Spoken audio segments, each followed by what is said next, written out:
Jinsiy munosabatdan oldin yoki keyingi ayollardagi qovuq sohasida va qin sohasidagi og'riqlar hozir 8-21% ayollarda kuzatilmoqda va buning nomi vaginizm yoki dispareunia deb nomlanadi. Albatta bunday holatlar ginekologik va psixogen sabablarga ko'ra sodir bo'lishi mumkin.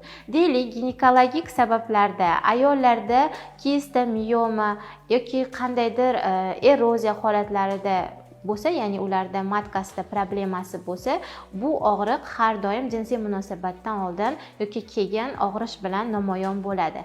Lekin psixogen holatlar ham bizni hozirgi hayotimizda ayollarda juda ham ko'paygan. Bu bolalikdagi tajovuz, bolalikdagi emotsional, fiziologik ota-ona tomonidan amalga oshirilgan bosimlar va qandaydir travmalar ham ularni bunday og'riqlarni olib kelishiga sabab bo'lmoqda. Bunday holatda birinchi o'rinda ayol kishi ginekologga uchrashgan holda aynan ginekologik sabablarni bartaraf etib, undan keyin psixogen sabablarini ham yechimini, ildizini topib, himoya mexanizmlarini olib tashlaganda, ya'ni bu munosabatga og'riq bo'ladi, hozir meni yana qatimdir og'riydi deb emas, ya'ni yaxshi kayfiyatda, emotsional holatda kirishni boshlaydi va bu nafaqat o'ziga, balkim turmush o'rtog'iga ham ijobiy ta'sir qilishni boshlaydi.